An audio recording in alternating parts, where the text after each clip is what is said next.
everybody, Mike Levin on Wednesday, May 25th, 2021. And wow, interesting and exciting times we live in. As early as June 1st, there will be, as a result of the COVID relief bill, a disclosure of what the government is willing to declassify regarding UFOs, or now known as UAPs, unidentified aerial phenomenon. And yeah, we've got some high credibility witnesses and a couple of big mainstream coverage incidents. 60 Minutes in the New York Times.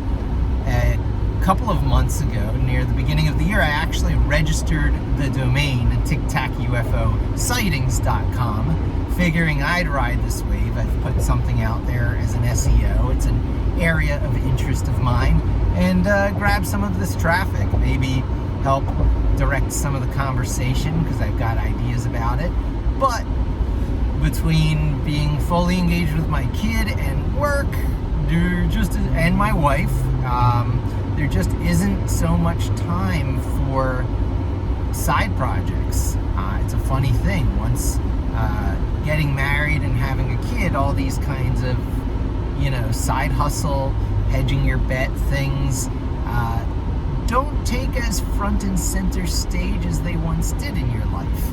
And I'm, in my second marriage, and it's the same effect there. It has nothing to do really with who you marry. It's that you have more in your life, and you're just dividing your attention up differently in different slices over those things to which you want to direct and spend your energy and time, the most finite resources in your life, because you will eventually run out of both. You're a chemical reaction playing out, and you can put so much energy of that reaction along different paths, different choices of activities, and it can only be subdivided into so many smaller slices, because the effectiveness of your attention starts to get reduced. Yeah, so that's an important thing about life, and you just set your priorities. And my priorities have not included rolling out this website, although I sure would have liked to. Part of the story is that this disclosure is being forced. Someone who worked in the government I don't have the names, so don't expect me to know these names, but basically leaked some footage. And there were 3 pieces of footage out there that were becoming popular, and they are, by all reports, the least interesting of the recorded UFO sightings. And the most interesting ones have yet to be declassified. And a couple, I will only assume that the next 3 least interesting will be shown sometime next month, this coming month, a week away. So I'm pretty pumped about that. Few things really in my life have got me so excited as, the government having to fess up on these things. And you watch Obama on the talk show where he refuses to say everything, but he does say that it is absolute fact that there are things in the sky that we can't explain, that have superior, flight characteristics than anything we're able to produce by several orders of magnitude. So, anyone who's following along with this and hasn't Googled up the patents might be interested to take a look. In 2 miles, take the exit toward New Jersey 24 West, I-287. About the navigation audio, but I am taking a new route. There's a backup on I-95 as I return to my home in the mountains from dropping off my daughter. And on this new route, I do need to at least listen to those instructions. It's one of the wonders of our age that you don't even need to know the route you're on. You can just listen to your turns coming up, get ready. So, pardon me if I get distracted here and there through the video, but I do feel like I want to get this talk out there. Dr. Salvador Piaz, P-I-A-S, or something along those lines. But the Navy has patented anti-gravity and several other patents that, when combined together, would completely explain these Tictac UFO sightings. So it's an anti-gravity propulsion system based on the premise that an anti-gravity effect is produced when applying extremely high voltages to noble gases like xenon.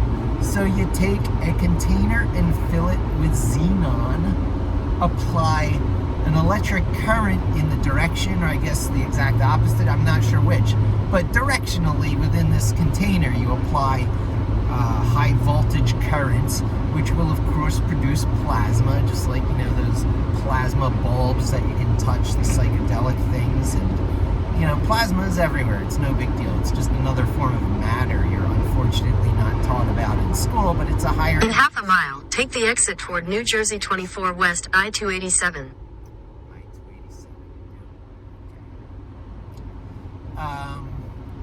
So doing that creates an anti-gravity. The device, the container, just starts moving in that direction. Whoosh! You know, reactionless propulsion, I think. Take the exit toward New Jersey 24 West, then merge onto I-78 West. 78 West, okay, so I basically stay on this. Yeah, they're telling me to not go over there. I'll know in a second if I did the right thing. And if not, it's worth it, because this is a video I really want to get out there. Continue for 20 miles. Continue for 20 miles, there we go. Okay, so this is my time to really talk, a nice focused stretch.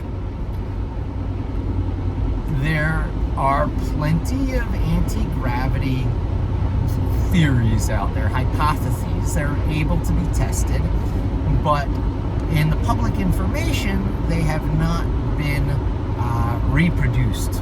So it has to do with spinning coils and magnetic fields, superconducting coils and magnetic fields, and, you know, you can produce a tiny, you know, lift, things way less, slightly less above it. But that's like the Lockheed Martin Skunk Works projects, and I think that's been shut down.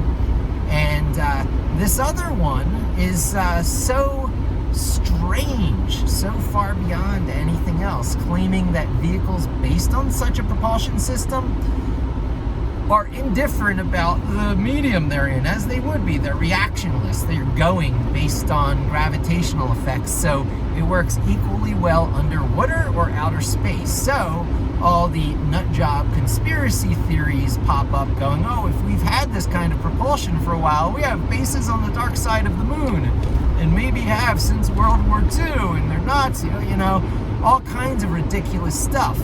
But I favor a much more terrestrial explanation, that when the new breed of these sightings started happening around like the Nimbus aircraft carrier in 2014, these were the early prototypes of something that we probably just created, either the United States or Russia or China most likely, but I would not rule out other countries. It seems a little bit obnoxious and pretentious to say that it could only be one of the three big superpowers.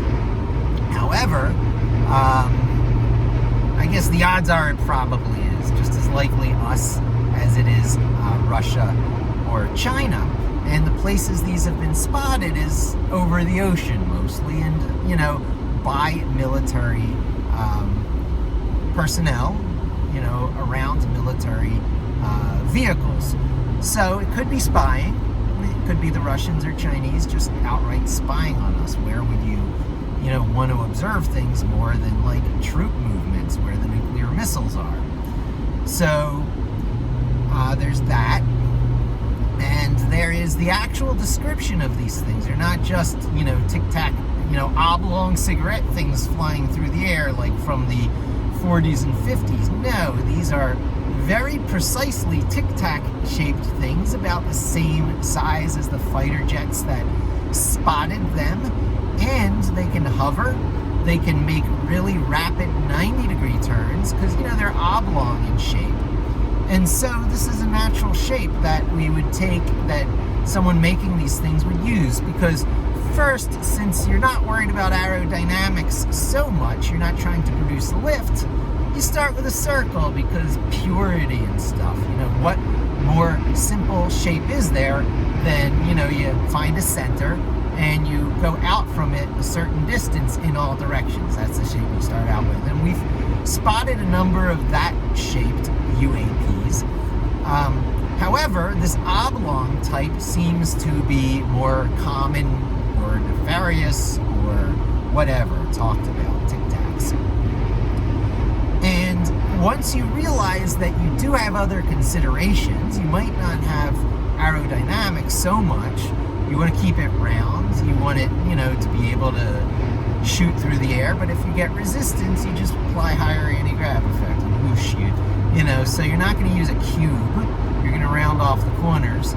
But if you want some sort of directionality, any sort of top, bottom, forward, or any changing of your air profile for whatever concessions you do make to aerodynamics, you go from sphere to tic-tac, from sphere to spheroid. It makes complete sense.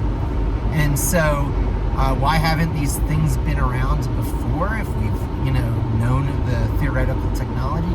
It's because of the amount of electricity you need to apply to the xenon gas. We have not been able to do that. What are you going to do? Put a motor generator? You can't have anything air-powered. It's all combustion and rocket. Putting a rocket fuel thing inside something like this is stupid. So you would be going for, a tiny nuclear reactor inside of it. Very dangerous. Or really efficient batteries, which we're getting. I mean, the state of batteries is improving at this exponential rate. It's what makes Tesla cars possible. So the same technology that suddenly made electric possible, big coincidence, electric cars suddenly viable, and we're spotting drones like this. I'll call them drones. Not so very coincidental. And you probably do, with propulsion like this, have the ability to get to the moon fairly easily, get around the other side of the moon, do bases on the dark side. But no one's doing that. The number one priority is, once you have this ability, is to A, use it to your advantage. You don't want to sit on it. You have it, you use it. But B, keep it secret. The longer you keep a technology like this secret, the greater advantage you have, because it's going to trigger off a new, potentially economically disastrous arms race. You think Bitcoin lost a lot of value over the past month from Elon Musk's comments. How much money do you think, Elon Musk is going to lose once the existence of such a propulsion system that obsoletes everything that's been so leading edge in, public commercial industry for the past few years? It's gonna, cause another stock market crash. So the reason that's given for the Navy putting in such ridiculous patents under the name of Dr. Salvador Piaz is to prevent the Chinese from owning this intellectual property once it inevitably does become public. Now, anti-gravity seems so out of this world, literally, pun intended, to people, but didn't atomic energy just 50, 60 years ago? Look how much the world has changed. Look how much we've gone from, being able to fly for the first time with the Wright brothers, 1800 something, to putting people on the moon. And then this big, lull that we've had, because putting people on the moon was mostly about demonstrating our intercontinental ICBM capabilities, that we can land a nuke anywhere. It's like, hey, we can land a nuke anywhere. And that changed, everything. We went from atomic energy to hydrogen bombs. And so how much has really gone on since then? You think the R&D has stopped? No, it's just, a non-skunk works public, in the public eye that has stopped. Plenty of other stuff has been going on. And there's as much stuff going on in secret research, secret funding, as there is big government-funded science. Because again, it's just like in pharmaceuticals. You make one big breakthrough, and your company becomes the most powerful, company in all history, right? That's what we're talking about here. It's commonly known that the first person to lasso an asteroid and to harness its mineral wealth will not only be the richest person in the world, but will be richer than all people in all history and all wealth added together. So, there's game changers in the air. Free energy is another one. There's many paths to free energy. And just the way, LED light bulbs and electric cars were irrepressible technology that overthrew long-standing, technologically oppressive conspiracies, that are actually real. We don't have electric cars because electric car companies have been bought and put out of, business. Steam power cars were there at the same time as combustion cars. All this technology that is completely viable if gone into the revision and economically viable economy of scale process have been shut down. Light bulbs last about 1,000 hours, the old incandescent kind, because the industry decided light bulbs will last about 1,000 hours. In reality, they could probably have gotten them up to a lifetime by now, but the problem with that is you buy a light bulb once and you never have to buy it again, and the company doesn't make much money. And that's good for short-term profits, putting the next guy out of business, but it's not good for long-term profits, staying in business for yourself. After all, there's a logistics curve, a population curve. It's an S-shaped curve on its side, which shows how things level out after the ability for a population to consume a thing reaches saturation. And it reaches diminishing returns and an inflection point, and whatever, deer population, stabilizes based on available grass. Things that predate on deer, their population levels out based on available deer. So it's the population curve. It's also what made Walmart so much money, because the same curve controls the reordering of product as it's running out. The population curve is a tiny tweak away from being the logistics curve. Two very similar things. So always having things where you need them when you need them is very tied to a population reaching the maximum number of members based on the available environmental resources. So for these reasons, technology has been, had its wings clipped for many, many years, particularly in the light bulb and automotive industries. Computers changed all that because computers, unlike cars, can crash. It was okay for computers to be imperfect. The old Pentium bug, all kinds of crazy stuff happened with computers that would be completely unacceptable in automobiles. And in fact, when that kind of, laziness finds its way into automobiles, you got Toyotas that won't stop. Remember that? You apply the brakes on Toyotas, and the electronics, software flaws made the cars continue to keep going. So, engineering and pedantic laziness, laziness to put in the, 10 levels of redundancy, the 100 levels of redundancy that, organizations and challenges that like NASA undertake are not in the computer industry, and are, vibrating edge in the automotive industry. And the flight industry, that was sure locked into place, but now because of drones and electric, aviation, it's busting wide open again. You should just Google for new kinds of aircraft where they're combining 2 or 3 or 4 ways of achieving buoyancy to get actual, low power, high safety, flying car-like devices. We might not have our flying cars today, and they might not come for a while because of, legislation and, artificial limitations, but based on what actually can be done, based on the state of technology, we have flying cars. They're just called other things.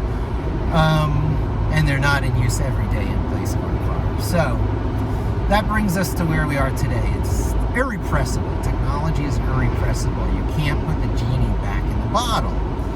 And so we see the genie leaking out here and there in small ways in, average consumer tech. Smartphones, miracles of, electronics. And things that were considered,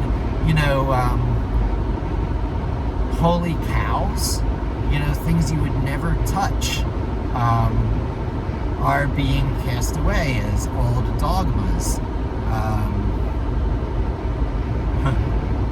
When I need an example, it completely eludes me, but, I'll think of some as we talk. People are willing to embrace new things, and then when the world completely changes, when a complete paradigm shift occurs, the public actually catches up very quickly and is like, oh yeah, it was always that way, it's no big deal. But no, it wasn't always that way. Things are very different now that the internet and the web are upon us and media has fragmented than they were during the era of big network broadcasting, where it was basically 3 sources of information in the United States: Channel 3, 6, and 10 in my case, ABC, NBC, and CBS. But now with the internet, there's so many sources of information in the web that you can pick and choose what you consume information and media-wise, which also means you can novelly shape your beliefs. Your thought processes are shaped by what you take in. Your input affects your output. You're born with a very blank template. A template nonetheless, a template unique and distinct from anyone else's, that's based on your 22 chromosome pairs taken from each parent, and 22 chromosomes taken from each parent, so that you have 22 pairs, and there's recessive and dominant traits, and as a result of all those rules, out comes the mathematically most likely, the statistically most likely you, the median baseline you, the richest. In 2 miles, take exit 29 for I-287 north toward US 202 north, US 206 north. So, anywho, if you were to live life much like an animal, taking your input, all the stimuli coming in, we are induction beings. We don't know anything for real. We know everything through how it is induced into our brains, our thought patterns, through sensory equipment, just like drones and stuff. So we've got the input from our eyes, our nose, our touch senses, our tastes, our equilibrium. We've got a lot of sensory input, which together all collaborate to give us overwhelming evidence of an objective universe. A shared space, a stage, what we believe to be 3D space, raw, pitch, and yaw, height, width, and depth. All these things that, through, as simple a fact as Einstein's relativity is not quite what we think it is. Even in half a mile, take exit 29 for I-287 north toward US 202 north, US 206 north. Even if you do believe in 3D space in the traditional way, it's stretched and compressed through objects. Objects bend space and time. So take exit 29, then keep right at the fork. You add non-locality to that, spooky action at a distance, instantaneous communication between, particles, between, atoms. It was done, first with subatomic particles, and then it was done with objects as large as buckyballs, which is the round shape you can form out of pure carbon atoms. Keep right at the fork. So we've now done it. The latest news as of this week is that this entanglement has been done between more than two. Continue on I-287 north for 3/4 of a mile. At a distance between 3 particles. So now you have a network. So neural networks may sometimes be distributed over large, vast quantities of space and able to be an instantaneous, not just fast communication like today's. In half a mile, take exit 22B for US 202 north, US 206 north toward Bedminster Netcom. But instantaneous network communication over vast distances. Can you say if galactic consciousness? Right? Take exit 22B. Is this not Gaia and, self-similarity, right? Our brains. In a 1/4 mile, merge onto US 202 north, US 206 north. Are a microcosm. Our brains are a self-similar small unit to what probably can exist now, spread across as far as we can move things over time, right? So things can't be instantaneously connected at a distance. They have to be in contact with each other first, which sets up a classic set of sci-fi rules here. You have a pair of walkie. Continue on US 202 north for 1 mile. And they can communicate to each other anywhere in the universe. However, you gotta get walkie-talkie B some distance from walkie-talkie A by it going there, by it being transported there. So now you've got all your old-fashioned problems again of, faster than light travel not really being possible with physical matter. Although, again, in the news, waves can apparently travel faster. Bundled waves of photons. The wave. In a 1/4 mile, use the left 2 lanes to turn slightly left onto US 206 north. As a bundled fiber of photons. So picture a bundled fiber of photons, and they travel in waves across some, medium, I guess. I don't even know. Use the left 2 lanes to turn slightly left onto US 206 north.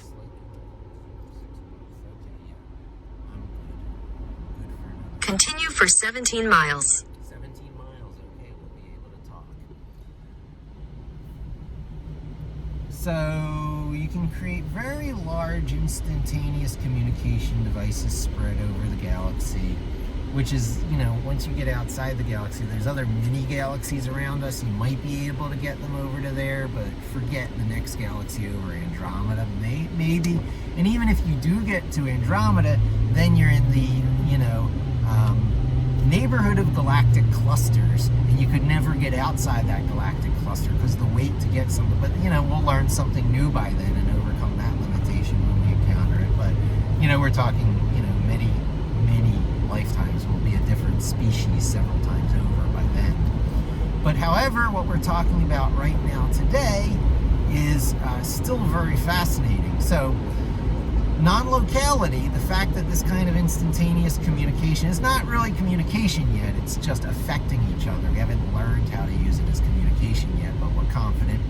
But the fact that this effect exists, combined with various other, the universe isn't what it seems to be, clues that are left for us, tell us that there are fundamental breakthroughs to be made, right?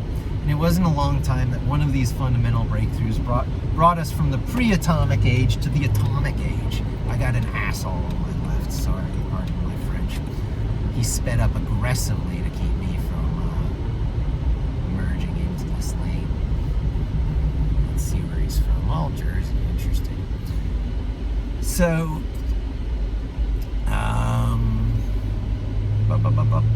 Fundamental breakthroughs? Yeah, so we've had a few, and I think we've had another. And whoever made it just is keeping the lid on it, but it's not a very tight lid because the Navy's putting these patent applications in that's reproducing it in as, gobbledygook of form as you can imagine. You should go read this stuff. Now, once you distill it down, it turns out that the main claim seems to be centered around anti-gravity effects that are produced by applying electrical current to xenon gas inside a container. So you need really, really powerful sources of electricity. You get to all this like Tesla stuff, right? Lightning in a bottle. Once you have lightning in a bottle, you have anti-gravity. That's what they're saying. So someone's got lightning in a bottle. So what about this strange flight behavior? This turning 90-degree angles, just like that, of these Tictac devices, and mimicking the flight of the fighter jets that were going in for a closer look, coming right up in front of them, and then just disappearing is how they described it. But of course, it shot off at some ridiculous speed. Well, what have we been training on video games for all these years to do? There is no whiplash when you're controlling a drone with a remote telemetry, not even needing spooky action at a distance, non-locality to do this. You can probably do this with standard RF telemetry. There's probably nothing high-tech about those flight characteristics. Once you have the basic anti-gravity propulsion, you got some pretty good video game players, and you probably have AI assistants. You have things that have been learning how to not crash in, places where they can't be outed on their own territory. Since 2014, well, not since 2014. That's when they've been invading our airspace. So, what would be? I couldn't even guess a date to get to devices like that.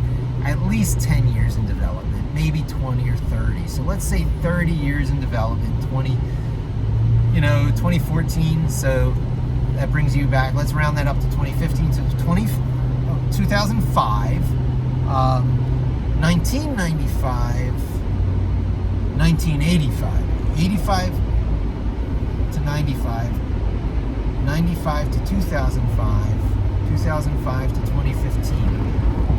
Let's say between 85 and 95, anti-gravity was proven, this effect with the xenon gas and the electricity. So I said, oh, it happens, and it was the aha, success assured moment. I will refer you to the moment with the Wright brothers experimenting with their gliders in wind tunnels. There was a particular moment, where they achieved the amount of lift based on the power. See, it's all about the motors. You put a motor in there, and it's all about the ratio of the weight of the motor to the lift you can generate. And if you can generate a certain amount of lift with a certain amount of fuel, given a certain weight engine, you have flight. End of story. The rest of it is just scaling it up and different designs. So that probably happens between 85 and 95. And then someone has been working on it in extreme secrecy in their own country, in secret facilities with indoors, to make these little things, little bug-like things, and then it got scaled up to what appears like it could hold a human in there, but there's no human in there. There's no pilot inside of these things. It's all radio telemetry. And people have been practicing this kind of flight for 20 or 30 years. Well, no, they haven't.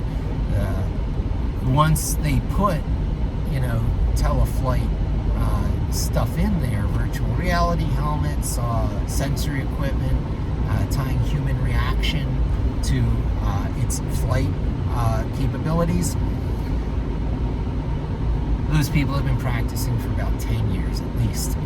And then there's the AI assistance, which also has been at it for about 10 years, avoiding crashes. So it's the safety net. AI serves as a safety net. And how much of a safety net do you need when you're flying over water and your vehicles can fly through water?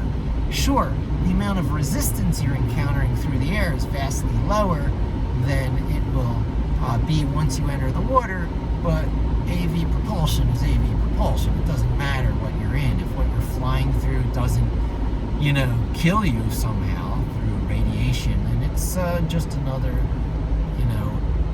substance to push your way through. And, you want to watch your, turmoil and your turbulence, the wind eddies you create behind you and the water eddies you create behind you. But so you got a little splashing and a little, vacuum force behind you. What do you care? And then outer space, less resistance still. So you can fly these things out a great distance. You probably have much better images of some things out there than we think we have. Although even those trips have to be done in extreme secrecy and at a low frequency, or else again you're going to be spotted and outed. Now this fighter pilot that talked on 60 Minutes said that the sightings were a daily occurrence. UAP sightings were a daily occurrence in a certain time period around where they started to be seen, on U.S. waters around our aircraft carriers. So that's what leads to the speculation of spy vehicles. And of course, when the atomic bomb was first being tested, plenty of things were sighted around those locations too, and the imagination immediately takes you to extraterrestrials are finally interested in the goings-on here because, it's a filter event. You got atomics, now you're either going to destroy yourselves or have some self-control. It is, on the social level, the same kind of test as it is on the personal level. It's the Dun Gom Jabbar. You stick your hand in a box knowing that it can do you no harm, though you feel the pain. And do you pull the hand out of the box?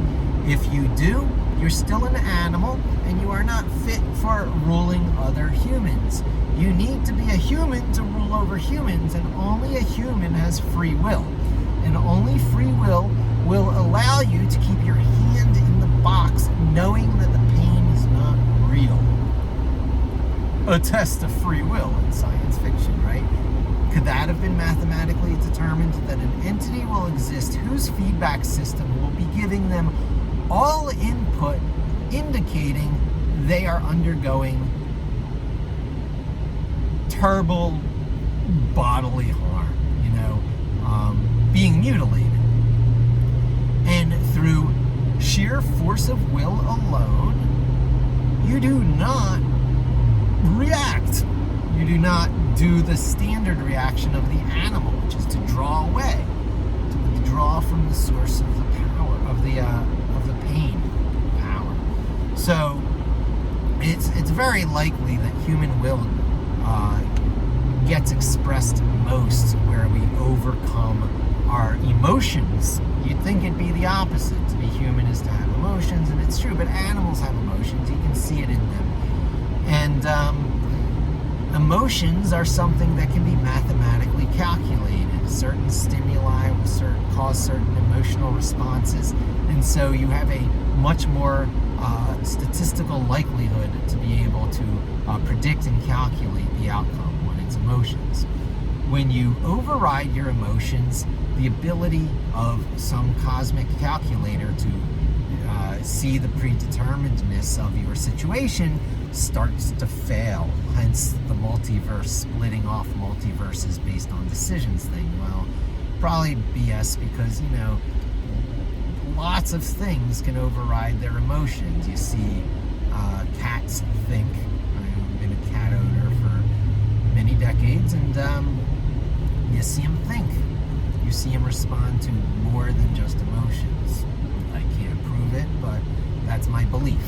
So beings other than humans probably have the same thing as what we call human free will, the ability to override the most highly likely, statistically determined, mathematically, clockwork universe scenarios, right?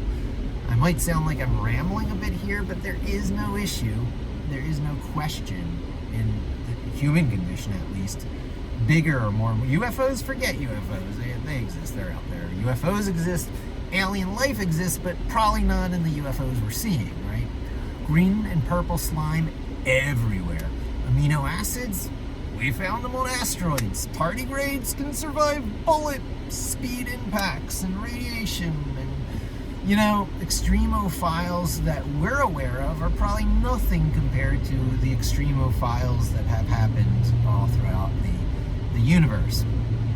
Life will find a way.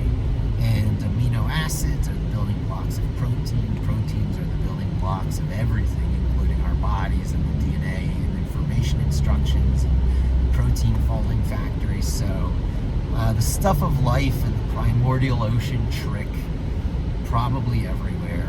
Green and purple slime, probably everywhere. Things with a backbone and exerting free will, probably not quite so everywhere. We may be unique in the whole wide universe in that regard. We don't know, but we have no evidence to the contrary. Little green or gray men, Roswell crash, something crashed, but just more of this high-tech stuff, and it was convenient to cover it up with, you know, the public's, you know, easily, you know, provoked imagination. It was a lower risk in someone's eyes to let people think it's UFOs than it was to know that it was the ability to rescue, you know, stranded spies based on dropping round spheres into the ocean so that microphones could hear it explode when it reached a certain level. Those microphones are the things that were probably the Roswell crash. And they were very, very top secret in their day, and people don't even know about it these days. But, you know, we take advantage of, you know, phenomenon that let us do really neat stuff like hear explosions from around the globe. And through triangulation, we know where those explosions occur, and those explosions are easy to create when you're a stranded, you know, sailor, by going like this. Twice with a time period between it. The first lets them know that you've got someone, you know, stranded, and the second lets you, you know, gave you the time to set up your triangulation equipment, to calibrate it, to listen more carefully. So that's the kind of stuff we were probably trying to keep secret. Very terrestrial. And, you know, fast forward, you know, 50, 80 years, and, you know, Wright brothers, the Apollo missions, question mark. You know, aliens built the temples, built the pyramids. Come on, how little credit do you give human beings? We are the aliens. Have you not seen Elon Musk? Aliens are among us, you know, all the time. Some of them are our own humans who are various forms of autistic and sociopathic, sometimes psychotic. And some of them are other life forms here on Earth that we know about, that we don't know about, and the diversity is much broader than, you know, than we always think at first. When you watch old media and they make someone filthy rich, they're a billionaire.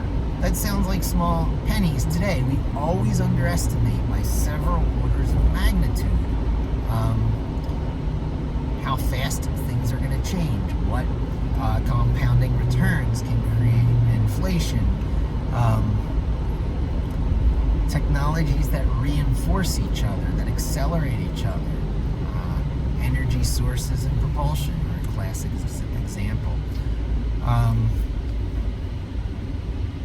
And we know that things are slowed down on purpose. We know that by the 1,000-hour light bulb and things like it, the combustion engine.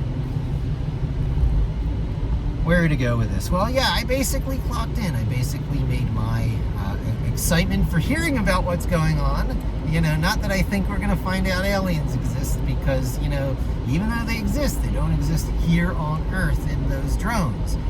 We're going to find out how far technology has come in these secret projects, 1,000 points of light that exist all over from, you know, every country. What else? Oh, I just turned my air conditioner off. The audio is going to be so much better. Oh, well, I don't do this so much for you as I do for me. I like to talk, and I do this to get it out. I'm releasing it. It's the same as journaling. So very excited about this disclosure. Have my theories about what's going on. Think it's, while tremendously amazing, I don't think it's as amazing as is being made out, and as unlikely to be terrestrial technology as people are making out. Again, it's just like the pyramids. You know, do you not give humans that much credit? Do you not think that the next Star Trek-y fundamental breakthrough in physics, like we had with atomics, will not occur? Of course it's going to occur. The clues are all around us. The clues have been sitting around us since the two slits experiment, when we realized that not only E equals mc squared, like Einstein says, so all matter is actually energy, and you're a standing light form, right? You're a standing light form. You, when people say, my vibe, you know, you got to get my vibe, we're on the same wavelength, that's a lot more real than you realize, because you are, in fact, a standing waveform of light. You are made up of photons. You are not made up of atoms. Atoms is a misnomer. So a photon to an atom is like what an atom is to us. These size differences are amazing, which means that every atom is, in fact, its whole own little universe. And the self-similarity, like you see at the end of the classic Men in Black movie. Every atom is a universe, right? So, you know, these ideas just spontaneously reoccur to everyone, because in a very real way they're obvious. We feel it in our bones, because our bones are self-similar to something that exists way up there at the cosmic level beyond galactic clusters, and something that exists way down there at the particle level, differentiating the, you know, green and purple slime particles from the particles that have calcium-based bones and shells. You know, what makes life on Earth so much different from life that probably exists, you know, ubiquitously everywhere, is the picking up of metal and foaming it different ways. There's various forms of calcium. I forget the terms of it, but one of them goes into, you know, clams and other mollusk shells, and another type goes into our bones, and it's all just foamy metal. It's oxidized metal. So silvery calcium, did you know calcium's silver? Calcium's silver, just like most other metals. You rust it and it turns white. The rusted forms of metals tells you a lot about the properties of those metals, the valence electrons and all that. Aluminum oxidizes clear for a, you know, Captain America shield kind of shell around it. Very cool stuff. Why aluminum is probably one of the most underrated valuable metals on the planet. You know, practically speaking, it's much more valuable than most other metals. Lightweight, strong, corrosion resistance. Its corrosion is its shield. Unlike the other great metal, iron, whose natural corrosion is that rusty red stuff, the rust of our blood. Taste your blood, you're tasting iron. The red of Mars is all oxidized iron. Our bones could never be made of it because they would, you know, dust away in redness.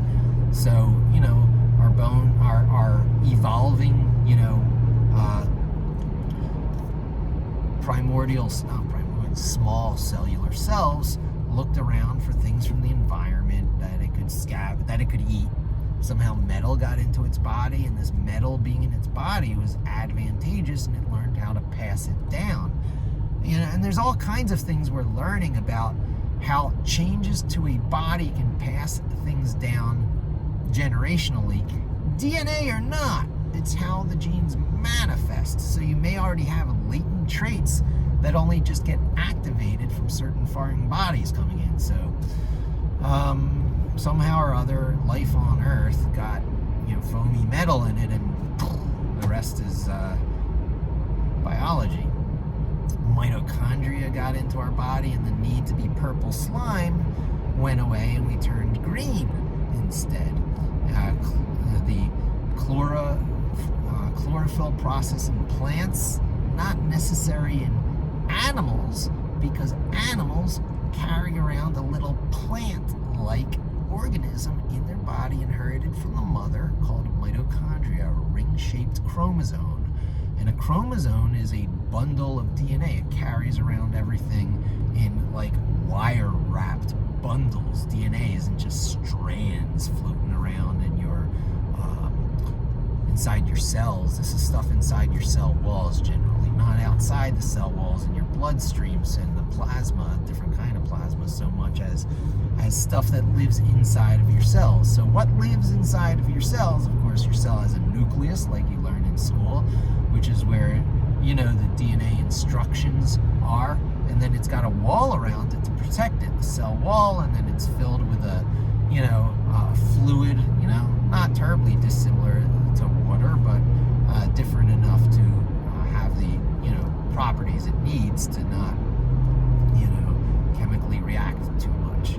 Water is very chemically reactive. It's magnetic. It's polar, like little V's with the H2O. So, H2, HH on the ends and the O in the middle. And that V shape makes water far more miraculous and interesting than most people give it credit. The surface tension, the fact that things splash when you drop things in water instead of just silently dropping through the surface, it's all because of those magnetic properties. And when you look at the wonder of a magnet, the same poles of a magnet resisting each other, and you go, wow, that's magical, there's some sort of force field there.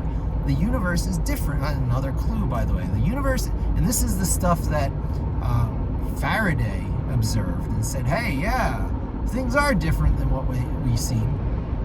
And, Faraday, Michael Faraday, who made the observations, who had the intuition on it, but was not, the right type of scientist to articulate it, worked with a collaborator, James Clerk Maxwell, if I have it right, who made the Maxwell equations, and that is used to this day. That very accurately describes stuff that someone just said, hey, things probably work this way. I'm not a scientist, I can't go in any deeper, but I can do experiments, show it to you, and make it 100% reliable, and show you how things slope off, and what the equations must be like. Get me a mathematician, let's describe the universe. And science has never been the same. That was one of the first Maxwells of light. That was one of the two Maxwells of light. There's another Maxwell who did quantum years later that came after Faraday and the first Maxwell. I got to get all these names straight. I talk about this stuff like it's natural, but really it's piecing it together from the books I've read and having very poor retention on some of the name details. Just getting the broad strokes. I feel a strong kindred connection to Michael Faraday, let me tell you. I wish I had followed the whole experimentation route. So one of the Michaels out there who is following the experimentation route, and equally interesting things, is Michael Levin. A different Michael Levin than me, but he's doing it with epigenetics. I don't want to get the name of the science wrong, but traits can be handed down without DNA being altered. Watch him and his flatworms. Google Michael Levin on YouTube. Watch his TED Talk. Life is different than we expected, just like particles. Everything's different than what you expected. And what we're seeing is sort of a whitewashed, statistically most likely human scale example of how things can be. One of the many ways that existence can manifest, given all the various factors being just what they are. By the way, we're just bubbles that splashed up out of the ocean. We are cells keeping ourselves in, just like a single cell of a single cell organism, protecting itself from its environment, and by virtue of having a cell wall, i.e. our skin, being able to venture into other environments than when it started, than where it started. In a quarter mile, keep left at the fork. Follow signs for I-80 West, US 206 North. Okay. I-80 West, left. And then I-80 will be the last little stretch I talk to you, and then we'll wrap it up and try and keep it to a Keep left at the fork. clean hour or so, because, I could go on forever. Any final really important ones? In a quarter mile, merge onto I-80 West, US 206 North. What does it mean for us? There's no point if there's not an us. Okay, so that's a good starting point. Now, I guess then you do have to ask, which us is dominant? Yeah. Who is the superpower? Changes the instant we learn who cracked AV. Continue on I-80 West for 23 miles. The United States is hedging its bet with the Salvador Piaz patents because it has to. It's under the category of having to tip its hand. Now, the Patent Office rejected this gobbledygook about anti-gravity and various other patents based on, it's ridiculous. And what about prototypes? You got to be able to demonstrate, the viability, the, reality of a patent, within a certain number of years for it to be protected. And a letter was written from a certain person in the Navy, I forget exactly who it was, assuring the Patent Office that this is real technology, that we have demonstrated it, or that there's a word for it. It's not that it's a working prototype, but it's just short of that. A solid enough assurance for the patent to proceed. But this is true whether it's ours or not, because we can't let the intellectual property of this stuff be owned. We've been after China with our stick all these years going, stop allowing black market knockoffs, stop stealing tech, stop copying Windows, stop. And so if we don't want to be outed as, ginormous hypocrites, we have to be able to say, once this is fully out of the bottle, once the genie's fully out of the bottle, we got to be able to get, oh yeah, we've been doing that until we know this. We have to re-equalize the superpower scales. And that's probably the top priority. What does that mean for us? That's what brought me to this. Well, what it means for us is first what it means to the national security of our country, unless you want our children being taught another language in 10 years or so in school, right? So that's what's at stake. Our autonomy as a country, which is questionable already. This is why the paranoia of the United Nations and one world governments, and why the U.S. often backs out of, Kyoto and other accords, because we don't want to be held accountable to an outside agency. It's autonomy. But all these autonomy things go away eventually. We, by all rights, should not have Masons or Catholics as presidents, but we've had both several times now. And so those rules are always flexible. Who is loyal to who in assigning who's running what has more leeway than you might think at first. Not in the militaries, because military thinking is different than civilian thinking. The civilians are a little bit more loosey-goosey, Bilderbergers, let's have some invisible hands behind the scenes kind of crap. And the military is like, maybe not the 100, levels of redundancy of NASA, but at least 10 levels of redundancy of, hey, let's not get our people killed, and let's, in classic Sun Tzu form, win battles while they're easy, and, engage in any, battles we must engage in to protect our autonomy, and not make mistakes. That's just, again, the redundancy. You just, have to minimize mistakes without excessive risk adversity.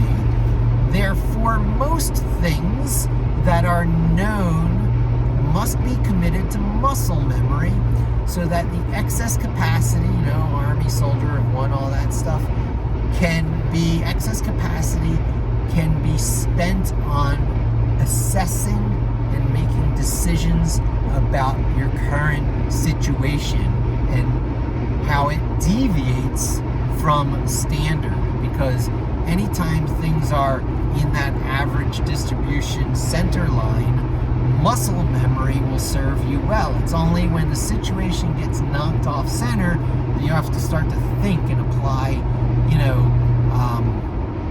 differentness, creativity, real human thought and free will, fast decision making in unlikely ways, because fast decision making in likely ways, that's what AI covers. You hardly even need to do that anymore. And again, the drone flight. So what it means for us as individuals, right? We're in for a rocky ride. Careful about where your financial investments are, because if AV is real, certain things tank overnight. Others, things do not.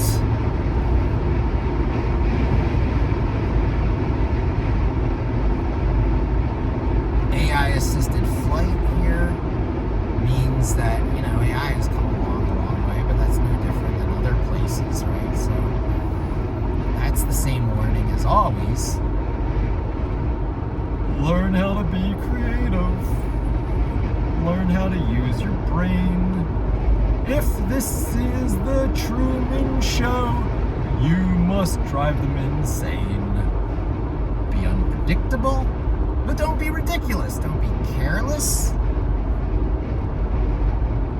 Let fear wash over you. Pass the Gom Jabber test. Download Linux. Install the Windows subsystem for Linux if you're on Windows. Get a Raspberry Pi and set it up in your house as a little 24/7 server. Not for web serving, because then you got to deal with firewall issues, but make it a scheduled thing that goes out and does something every once in a while. That is under the category of committing to muscle memory. Those things you should be able to commit to muscle memory. For me, it always gets back to Linux, Python, Vim, and Git, because you cannot commit everything to muscle memory. If you're on the JavaScript framework roller coaster, you're going to be training, retraining, learning, relearning. What Joel Spolsky sometimes equated to trench warfare, fire and duck, duck and fire. Microsoft drives you from, active server page to .NET and to cloud to now even to Linux. So, nothing is assured in the proprietary world, because the profit incentive has designed obsolescence. And you, my friend, are, people talk about you are the product in YouTube. Screw that. Publishing for free, they run ads, so what? But publishing for free is a profoundly awesome thing. Getting your voice out there and heard. All those people that say, because you are the product, are stupid. They don't have a historical perspective on this. Having the means of production, having the use of the means of production, where you can talk like this in your phone at no cost over the thing that you already have, is astounding. Google is, at least for a while, your friend. Of course, projection, don't be evil, was their original motto and mantra. They have dropped that. They have stopped saying it because they get called out so frequently on it. And they have the ability to be profoundly evil. Much, much, much, much, much, much, much more evil than they actually are. Google is holding back. Google is pulling its punches. Google is trying to be well behaved, just like Apple, much like Amazon, and not so much like Facebook. So, there are serious concerns here. However, as the world develops a global digital nervous system, you should be able to pull back into your own local neuro-region, your functions, and not rely on the greater network. Certain animals having body parts chopped off can continue to walk and run and function. Octopus arms can continue to behave individually, separate from each other for some amount of time after they're severed.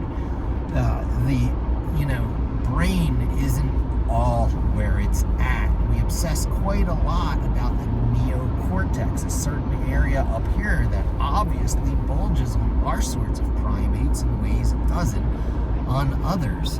And yes, eating meat contributed to this because it was an easy way to get your complete proteins, to get the 9 proteins, your amino acids your body doesn't produce. So you got to learn that. There's 20 amino acids that are active in your body. This is what people are talking about when they say proteins and getting your proteins. Your body produces 11, it doesn't produce 9. You got to get those 9 from some other source. Eating meat gets you them. That happened somewhere in human evolution and accelerated it, clearly. And then once enough technology was acquired where we know, hey, combining beans with rice completes the protein, you don't need to be so violent anymore, and agriculture sets in. Agriculture is a result of knowing how to combine partial proteins to become the total 9 that your body needs. And at first it's superstition. You don't know that's what's happening when you put rice and beans together. But later on, science tells you what's happening, and they go, oh yeah, you're getting all these different things, and it works in your body these different ways. You got to get it from outside sources. So it moves from the realm of superstition into science and known fact. And you don't have to be hunters anymore. You don't have to be these super alphas. But then that edge that makes us special in a lot of ways starts to get removed, and we all become soft farmers, and like the people on the spaceship in the WALL-E movie. So, it's much more humanitarian, eating your own poop, but it's less satisfying to the soul of certain vibrating types of individuals. So we all have our own separate vibrations. Some of us vibrate naturally as alpha hunters, and their souls will not be fed unless they're engaged in activities along those lines. So fine, you gotta let those alpha hunters who need to posture for each other and flex and be the tribe's hero and win all the breeding rights with the, hottest, shallowest women, do their thing. However, sits back the omega going, that's only necessary because, they're not satisfied getting everything they need from less violent sources. And I can just sit back here and do that, put myself at lower risk by using greater intelligence, and the omega is therefore in command of more resources over the long term because they tend to kill themselves less in their adventures. And the rise of the nerd, the powerful nerds are the omegas, they're not alphas. And that comes out over and over again by them making stupid mistakes that true alphas would not make. Look how far Bill Gates got before his reputation started getting tarnished by affairs and stuff.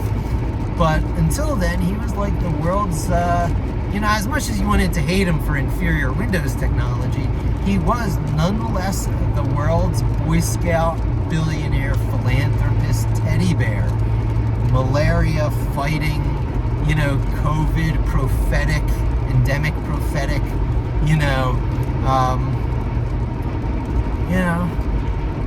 cute guy, the Omega.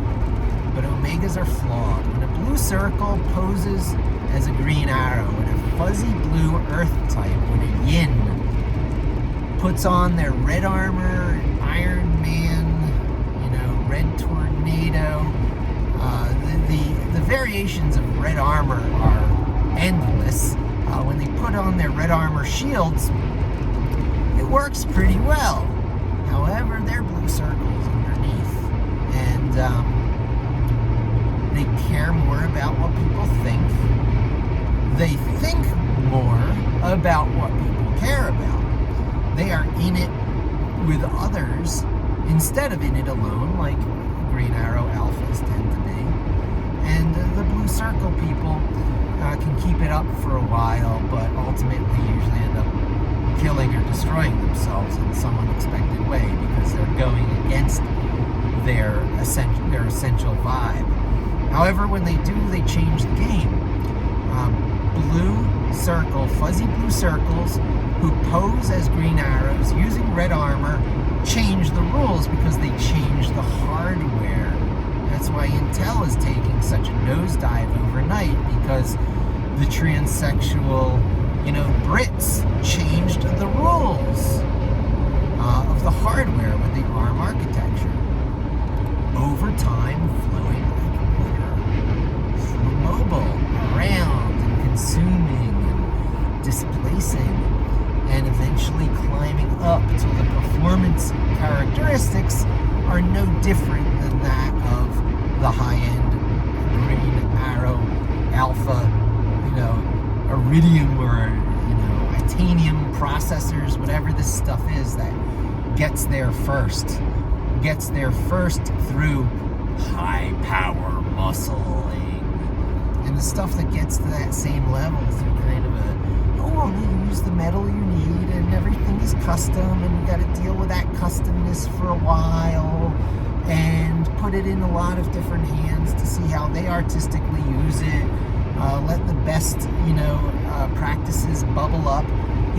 ARM used to not, prescribe any particular hardware back in the early days. And then they started prescribing the Cortex hardware. Still wouldn't build it themselves. And you get, companies like Quantel and Samsung coming forward to build it with the Snapdragon processors. So finally you have an Intel-like processor based on ARM, but not coming from ARM, coming from other manufacturers, TMSC. But because of the, rigorous evolutionary competitive processes in those ARM processors, they eventually, if not surpass the performance characteristics of the higher-end Intel, AMD stuff, it is good enough because in other characteristics it's so much better, like low power when calculations are not actually being performed. So an Intel processor in idle state is still burning energy, getting hot, and needs cooling systems. Whereas typically ARM hardware, when not doing anything, stops doing things.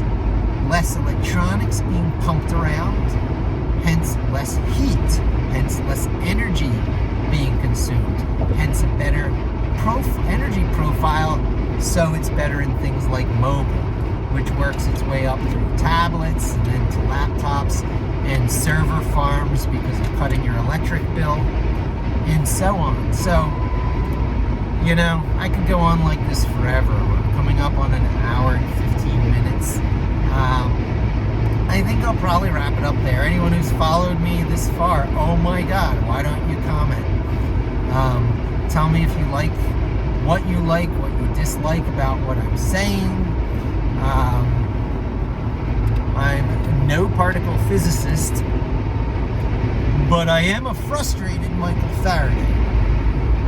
I observe phenomena. I make observations. I deliberately play the observation game. I narrate things in my head about my observations, funneling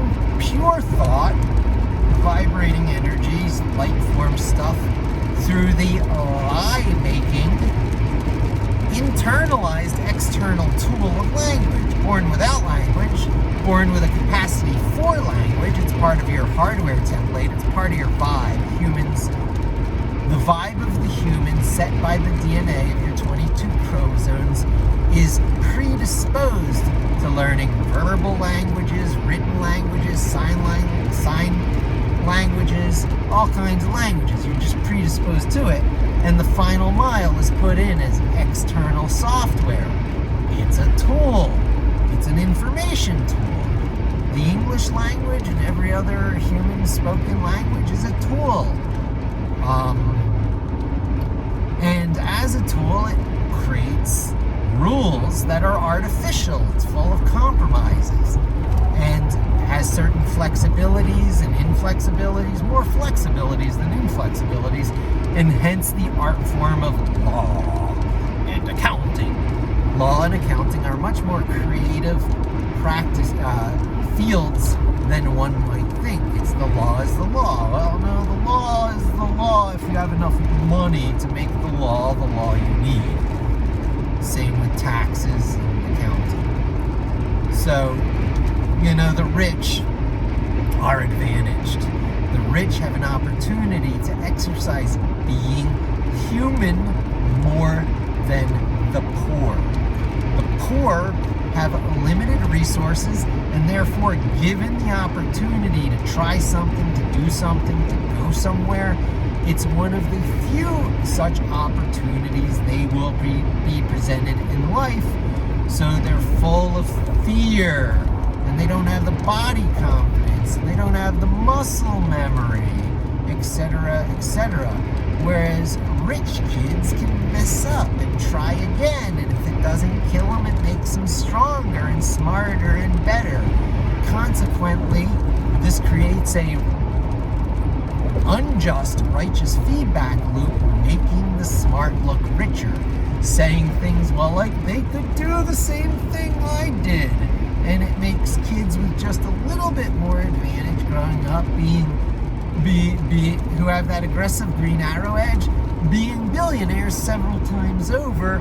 Well, the people they went to the same exact school with end up doing the actual work on the computers that those other people made the billions on, but these people are still punching the clock, worrying that shooting a video like this during work hours is poor form, except for the fact I work for an enlightened company. In half a mile, keep left to stay on I-80 West. Is offering Udemy, for example, for free on the test pilot to see if we'll, educate ourselves. And, has some, built-in acceptance of flex times and things in these days of keep left to stay on I-80 West. Of quarantine. And, so... Continue on I-80 West for 4 miles. Day shift, I work into the night. It's vampire time, they call it, which has a lot to do. One of the really unfair things that were done to the blue circles striving to be green arrows by building red armor? They can't filter out sound, can't filter out discussions and conversation and banter and prattle going on around them in the office. And, it intrudes it like, you're sensitive. You have a higher sensitivity as a yin earth type than you do to a water yin earth type than a yang, linear hard earth type. It's static versus dynamic. There's all kinds of things in there.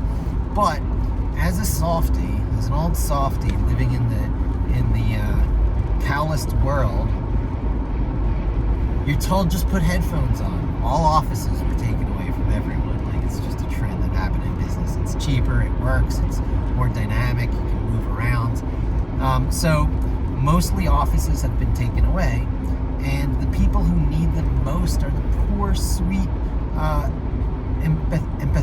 empathizers, feelers, and motors, high sensitivity, blue circle, yins, who are pretending to be harsh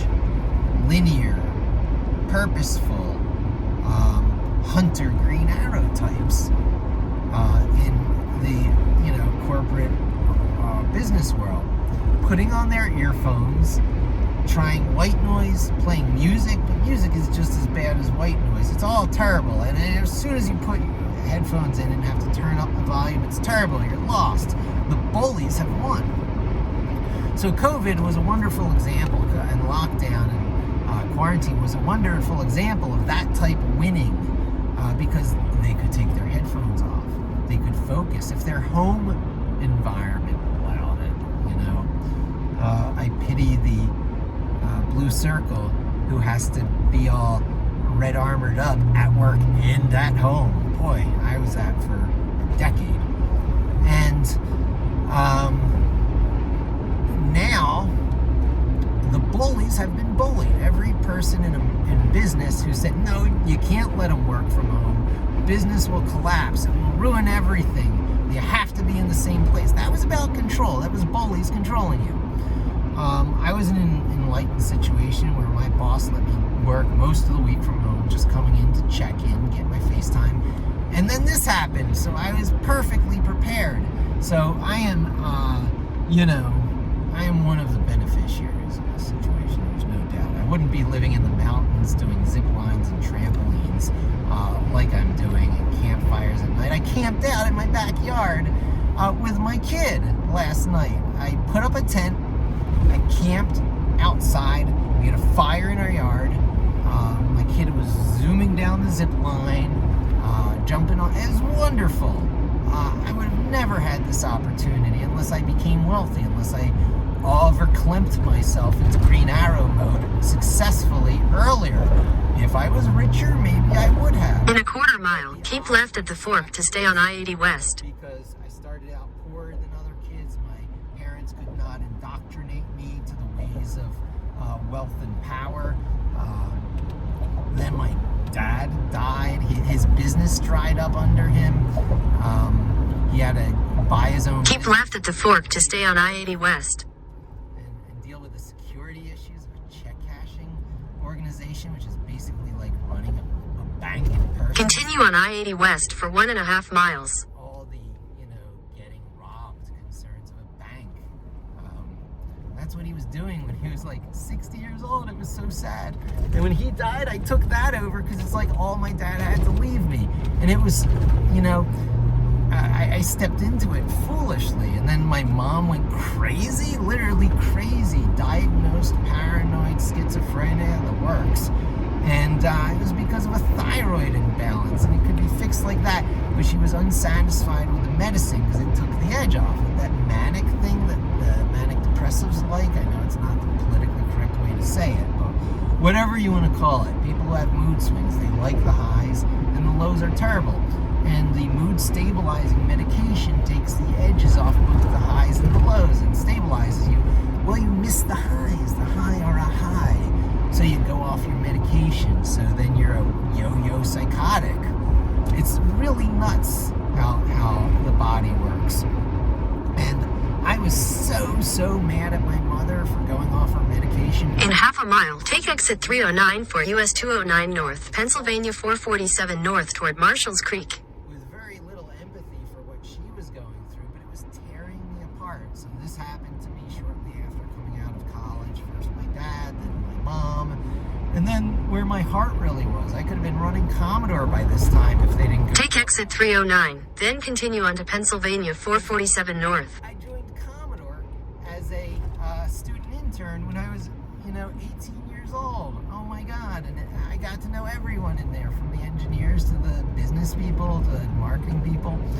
And I know a lot of the truth and the lies that are told about that history.